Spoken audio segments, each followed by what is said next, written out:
Hello people of the internet, it's Amanda, and if you're new here on my channel, I usually talk about Japanese movies, dramas, entertainment. Sometimes I tap into other Asian pop culture topics as well. In today's video, we're here to talk about a Japanese drama that is currently streaming, and I feel like everyone's talking about it. Now, I'm also watching it, and that's the reason why I'm making a video about it as well. I'm talking about Watashi no Ototo Kekonshite, or Marry My Husband, the Japanese version.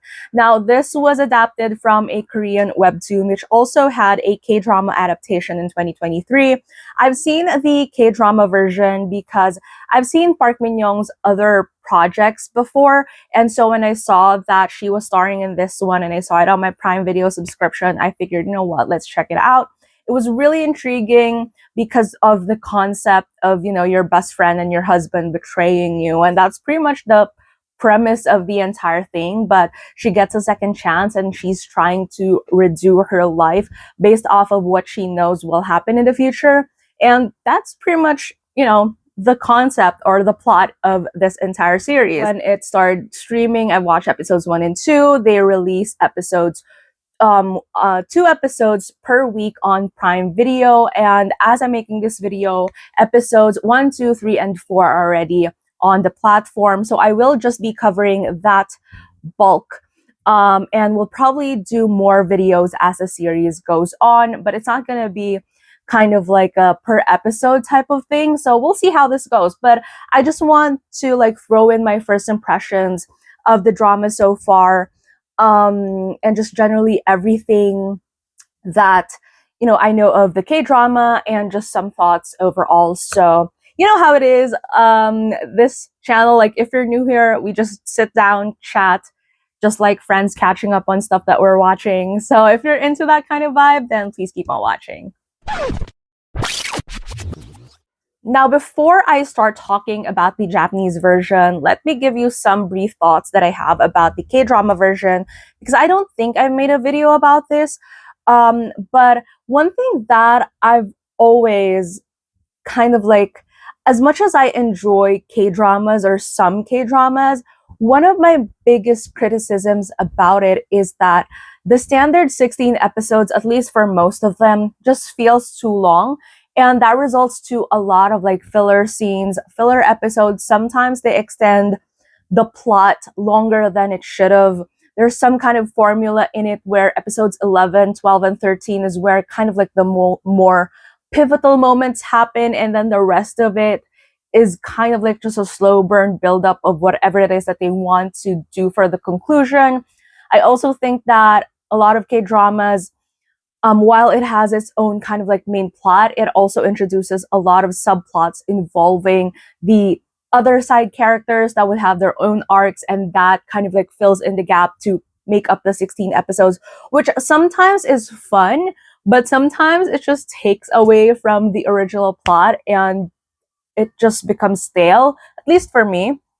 And another thing is, K-dramas are sometimes too crisp and stylized for my liking. Something happened around the time when the Hallyu wave kind of kicked off, that K-dramas, at least the style and feel of them, used to be very grounded as well when it comes to costuming, when it comes to the film style and everything. And then it shifted into something that is too fashion centric, that is too glossy, that especially for stories where, and I think this has become a joke on TikTok already, where the female leads, they will be posed as struggling to pay their bills and whatever, but they're clad in designer clothes. They live in a very nice stylized apartment, and everything just feels so curated. And I don't know, I kind of miss the older K-drama vibes of I know, when with Full House, even if the story of that is too out there with a celebrity share house, living together, fake marriage type of thing, but at least Song Hye Kyo's outfits in that particular drama, while she was, I don't even know her character's Korean name because I watched it in the original Tagalog or Filipino dub. She was named Jessie in the Filipino dub here for Full House. And so, but her outfits as Jessie is just, I don't know, it feels like something that you would see someone ordinary or someone who fits her profile would wear. Like they're kind of cute and quirky, but it fits her character and it still looks natural. But yeah, something just shifted around the 2010s when it comes to 2010s, 20, like something around that era for K drama, that everything just looks like it's straight out of magazine, or that there's kind of like they're straight out of fashion covers and whatever, and it kind of like takes me out of the story. um and yeah, and I think that's why for me that's where the charm of J dramas are, even up until now, is there's a sense of casualness in the way that people still look like people and not models when they're portraying certain roles, unless the role calls for them to look a certain way or to dress a certain way. Like for example, my when I watched, like, I forgot this drama with Nanao and with Mone, where like Nanao was a fashion editor and therefore she was dressing in, branded clothing, and but you still see like the growth of the characters fashion wise, and it still speaks true to who they are. But with the Marry My Husband Korean version, when Park Min Young's character shifted from, someone who was very meek and shy, and then she suddenly wanted to show up and, not be that character anymore. She started dressing too boldly or too, I don't know, like it was such a major gap and transformation in style. Whereas I'm liking like the Japanese version with what they're doing with Fuka, that like she shifted her style a little bit. She started dressing in better colors, but the main formula of her outfits are still there. Like it's still very simple. It's still very kind of like everyday, modest, but also like just a tad bit stylish, but still nothing too far off from her original style. And but yeah, but again, bottom line is, when it comes to these things, it's still very much preferential. I know that some people prefer like the K drama treatment when it comes to just overall look and styling and just the crispness or the style of like direction and stuff like that. And for some people prefer the kind of like warmth and groundedness of J dramas. And I think this one, like the Japanese version, has a balance of both because it has a Korean director but a Japanese writer. So there are some elements in it that is very much present in terms of like something familiar that you see in K dramas, like the umbrella scene, slow mos, these kind of things, and even like the color palette that is being used. They don't have that usual J drama brown filter or sepia filter. Um, but there's a certain way and familiarity in terms of the writing that is very much grounded to, the like the J drama style. So yeah, but again, it all boils down to preference. I just prefer like the J drama treatment a lot, but I still enjoy K dramas to some extent. It's just that there's a sense of formulaicness in it that I usually lessens the rewatch value of something for me. So yeah. Now that we've gotten that out of the way, let's talk about the Japanese drama or the Japanese adaptation. Now, the thing with this is that, again, it follows the formula of the original story, where Koshiba Fuka plays the role of Misa, and it starts off with the story of her having stomach cancer. She has a best friend, Reina, and they've been friends ever since she was young, played by Shiraishi Sei. And she, like, they're kind of like two peas in a pod type of thing. Misa was reminiscing about her life. She's married to Tomoya, played by Yokoyama Yu. Um, and she thinks that, everything in her life so far is okay. Like, even if she's dealing with um, having cancer, one light in her life is like having her best friend through thick and thin with her. And she couldn't imagine just life without her. She's happy that with her husband, she found a new family because her parents already passed away. and that with Reina, she has someone who she knows will always be by her side. And then um she ends up getting, she was allowed to leave the hospital for a little bit to visit her husband, because her husband hasn't been dropping by a lot, because he was just starting off his own business and all these things. And Reina was telling this to Misa.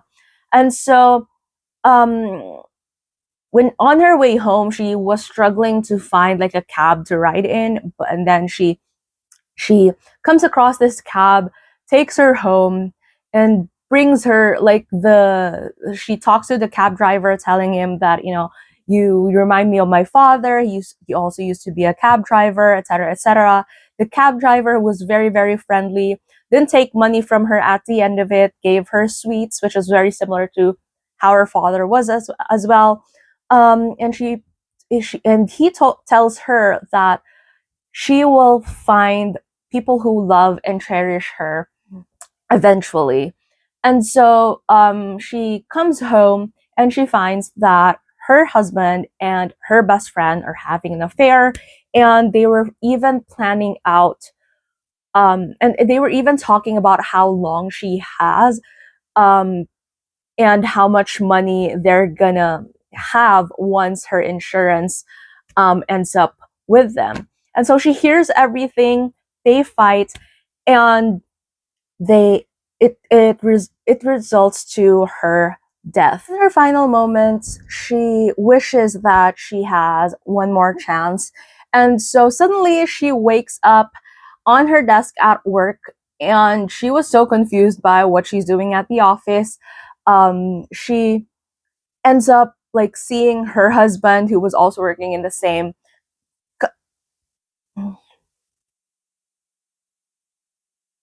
She ends up seeing her husband, who also works in the same company as her, and she was so scared, flustered, and when she was running away from him, she also bumps into her best friend, who was also working in the same company, and she just runs out. And then she sees herself and realizes that she was back 10 years later, in 2015, and that she was a lot younger. She didn't have like her cancer yet, and she was so confused by everything by it. She thought that it was her life flashing before her eyes, because she knows that she already died and all these things. And there's a lot of like really heartwarming moments about that particular sequence alone, because she reverts back. The first thing that she tries was the meal that she was wishing she could have when she was still in the hospital, and she was so happy. And I didn't know that scene kind of like sent some warm moments. It just gave a very emotional callback to that particular moment, which I really, really loved. And then overall, the main premise of it is she started noticing, the patterns between her friend and her future husband, still then boyfriend, that she was so frustrated about as to why she didn't notice in the first place. Um, it also, like, we also are introduced to the character of Suzuki Wataru, played by Satoh Takeru, and um, we kind of like see things from his perspective as well. In episode 2, we learn more about, who he was and who he is in the life of Misa. And I like that little parallel that happened. I think in the K-drama version, that like the reveal about Wataru's character happened way, way, way later. But in this, because of like, I think it will like this adaptation will only have like 10 episodes. And as usual with J dramas, they have a way with like pacing things without it necessarily feeling like everything's rushed. Um, so there is kind of like that development in terms of the character and the relationship between Misa and Wataru's character, and I really like that. We also have, similar side characters as with the K-drama version, so I assume they're also in the webtoon as well. Um, and so far, like the building of the relationships, I really, really like. Again, I love the treatment of where this is going, the pacing, like it's not really wasting a lot of time in exploring like different segues or subplots or whatever about the relationship of these characters, because we pretty much know their dynamic based off of that opening scene, and we didn't really have to reestablish all of that eventually. I like that um I like that with Misa's character, she also acknowledges eventually in these like 4 episodes so far, that because of the changes that she's doing, there was this one scene where she looks at herself in the mirror and she said, like, after rejoicing in the misfortune that happened to Reina, which she pretty much deserves anyways, but because of Misa's actions, and she kind of like looks at herself and tells herself that, like, I've really become a horrible person, haven't I? And I like that she acknowledges that, because in the K drama, I know that the other characters deserved what they got eventually in the second timeline, but the main female character also didn't acknowledge the way that, if you're like, she started off as like this really meek, good person, but and that kind of like shift doesn't really happen very, very quickly. And I know for a fact, I know that for a fact because I do have friends who are like so nice and kind to a fault, and usually just doing the slightest thing of kind of like fighting back for themselves, or like be or speaking out for themselves, really takes a toll on them. So just shifting things around, I like that they acknowledged that for Misa, that she was kind of like seeing herself in a different light, but to her it still feels very horrible.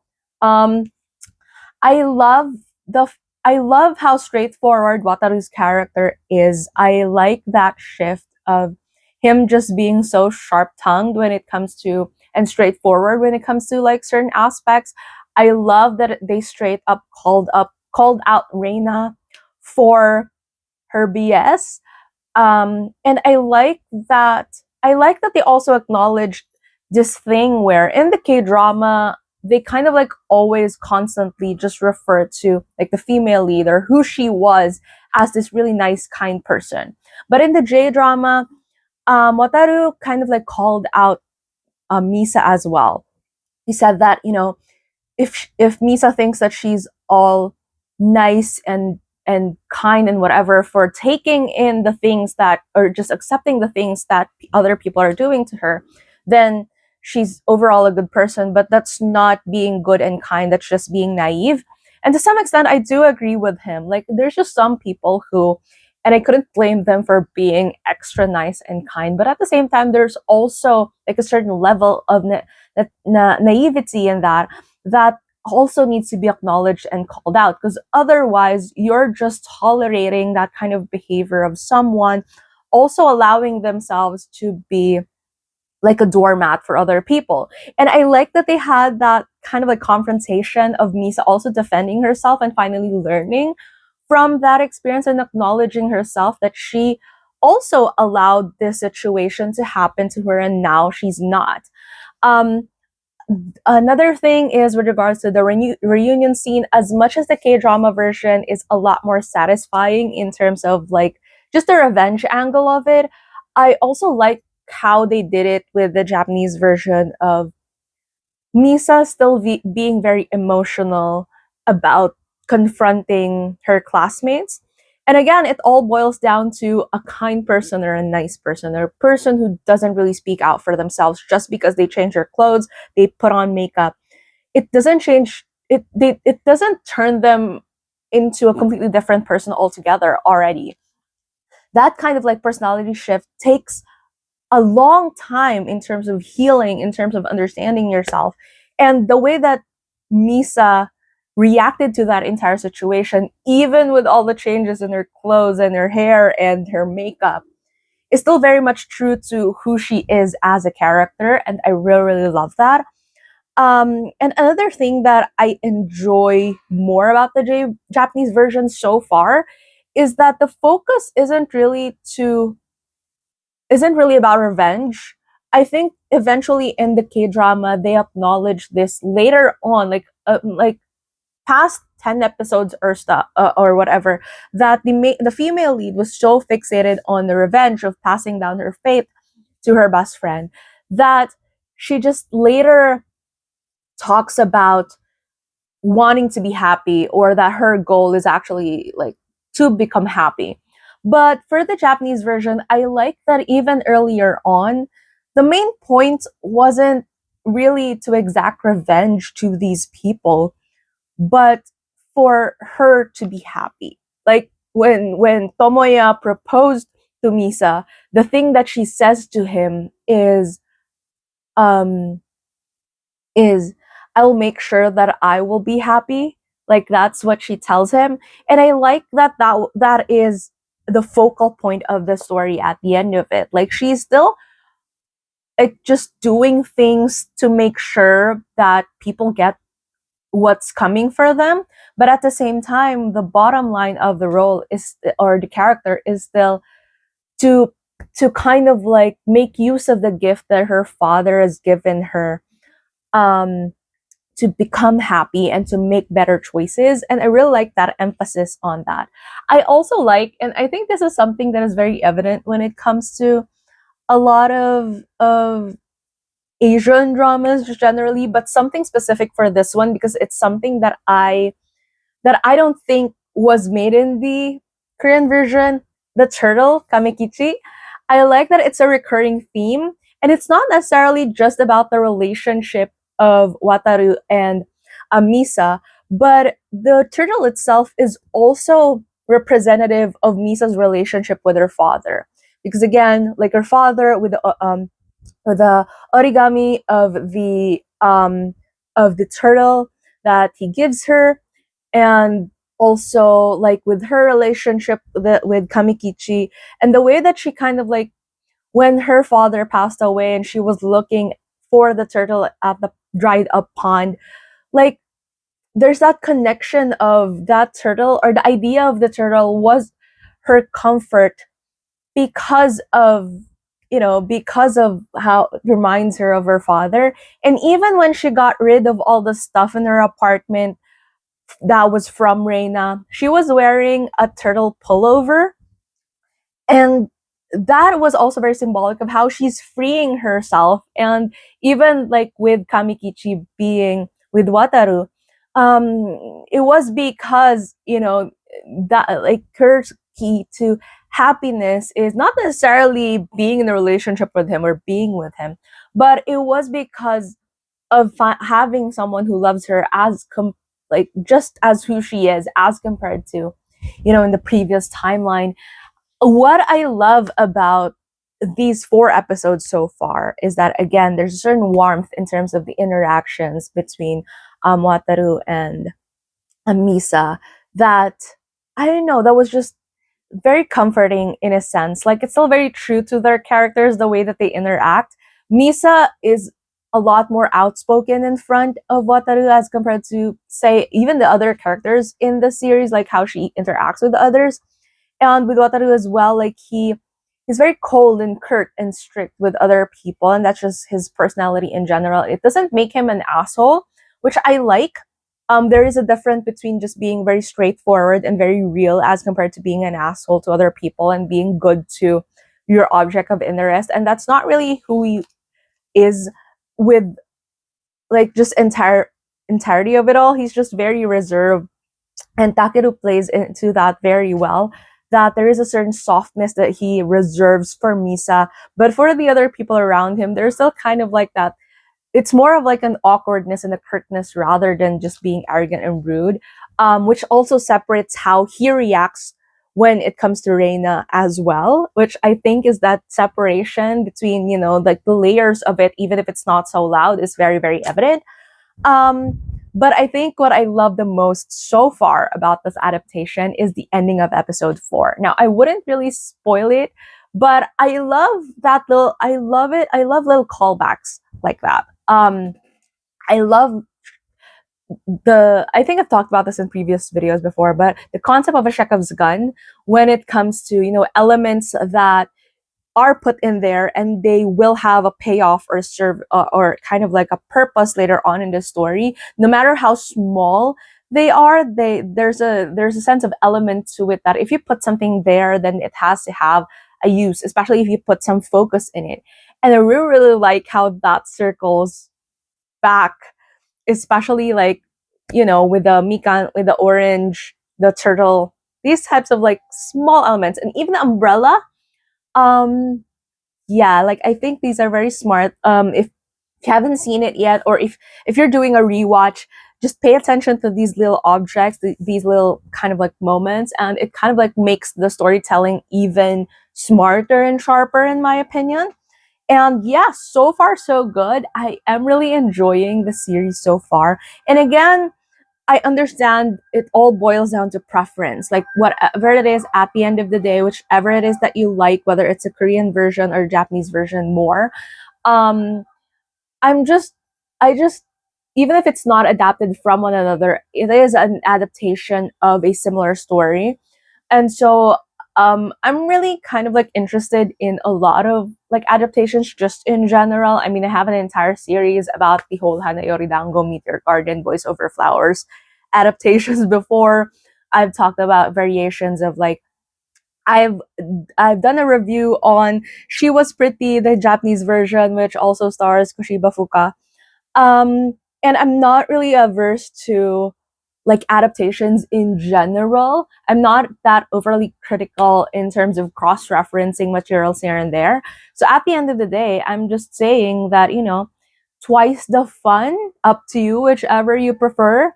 I just personally am loving the way that Japanese stories have lesser episodes, lesser fluff in them, but there are some K dramas I genuinely enjoy too. And whichever version of this one you like, at least there are two versions of the story that you enjoy. And it's also a bit far off from each other elements wise, that it also feels like you're just watching two different dramas altogether anyways. So yeah, yeah, let's talk it out in the comments below as usual. Have you seen it? Are you planning to see it? Um, any other thoughts that you want to kind of like just throw in there? Do you prefer the Korean version, or are you loving the Japanese version so far? I know that a lot of people are watching this because of Takeru. But yeah, so if you like this video, please give it a thumbs up. If you're new to my channel and you would want to hear more from me, please subscribe. What was that? Please hit subscribe. Thank you so much for watching, and I'll be seeing you again soon in a new video. Bye!